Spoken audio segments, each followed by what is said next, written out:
machine that stands against her. Those faithless murderers brought slaughter to our tribe. But they will not escape. Aloy, how kind of you to spend a moment with me before you depart. There can be no doubt now.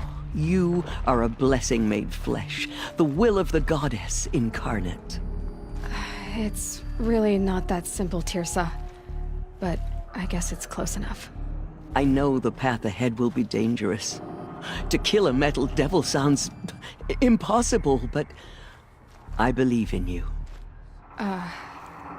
Thank you.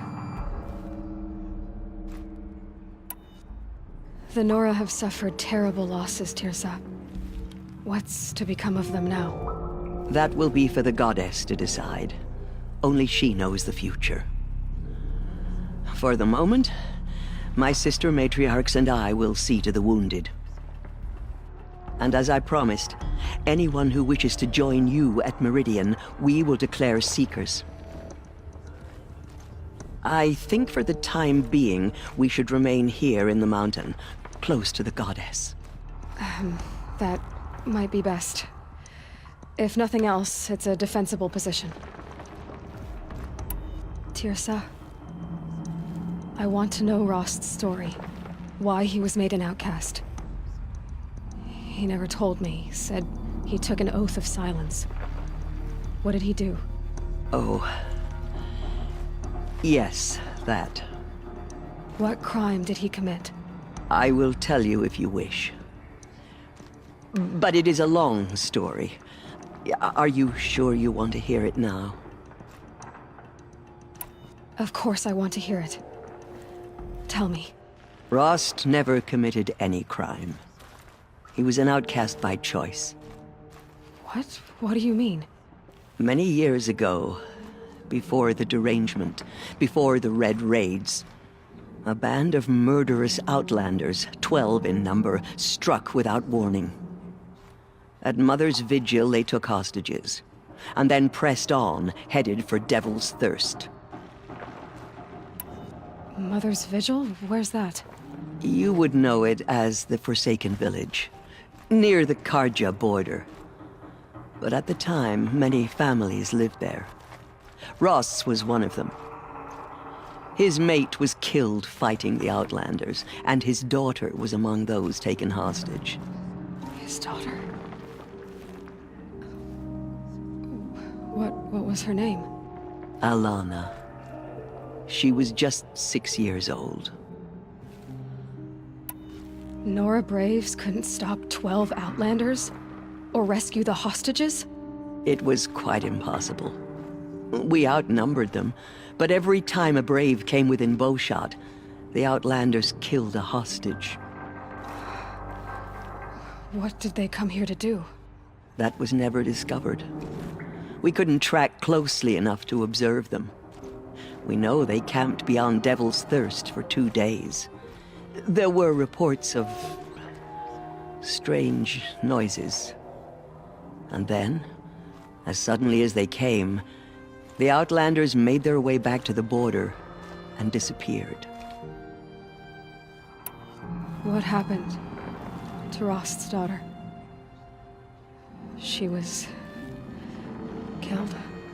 Rost was one of the braves who tracked the Outlanders, keeping his distance. There were 6 hostages still alive when they reached the border. Alana among them. Rather than release them, the Outlanders slit their throats and left the corpses just across the border, mocking us. Why? Cruelty.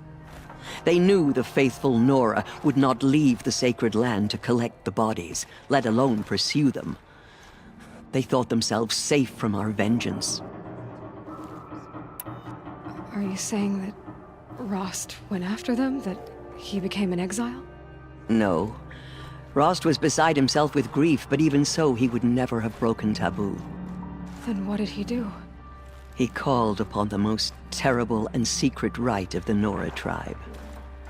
He begged to be made a Death Seeker. A Death Seeker? What is that? One who dies to go seeking, and in seeking, brings death to others.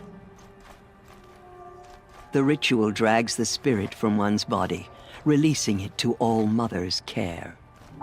The heart beats, the mind thinks, but the spirit has moved on. I don't understand. Rost went after the Outlanders, but his spirit never left. It remained here with All Mother. He gathered the bodies of the slain and returned them. And then he set out in pursuit, not as an exile, but a weapon of vengeance. A barbed arrow shot from a bow, never to return. But Rost did return. Yes, a full year later, and terribly wounded. He collapsed at the border of the sacred land. A hunting party came upon him. He was delirious, in agony. By law, he should have died where he lay. But one of the hunters broke taboo, and reaching across the border, she dragged him to our side. Who was she? A brave who'd lost a mate and 2 sons to the very Outlanders that Rost pursued. So Rost never finished his mission. To the contrary, he killed all 12. Tracked them to disparate places the world over, he said.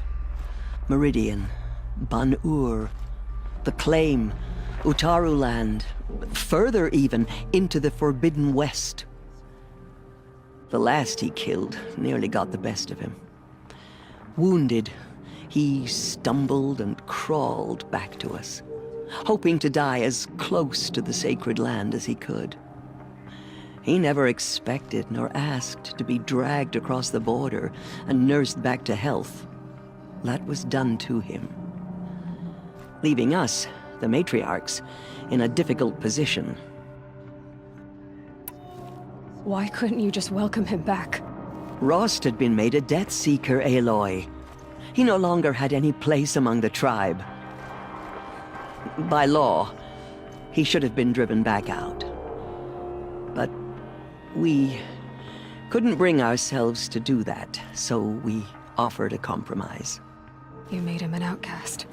Yes.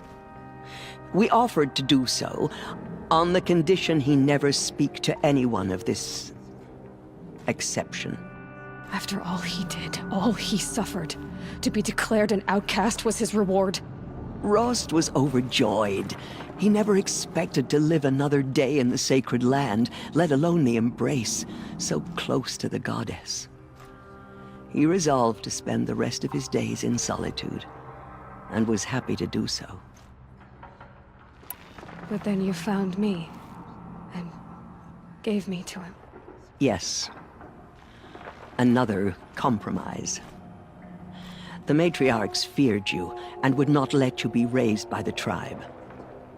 And so we turned to Rost. I knew that he would take care of you, bring you up, teach you to worship All Mother and respect the ways of the tribe. He certainly tried anyway. You took a man who'd lost his daughter and made him raise an infant girl? Doesn't that strike you as callous? I'm inclined to think the course of events has shown the wisdom of our choice. And I'm quite certain that from the moment he laid eyes on you, he saw you as a gift and never a burden. All right, dear sir, that's quite a story. It's time for me to move on. I thank you for doing what you could to help me through the years, and for telling me Rost's story. I wish I could have done more, but I am just one woman. As am I. No need to sell ourselves short. Oh, thank you, Aloy. I will pray for you. Okay, I guess it can't hurt.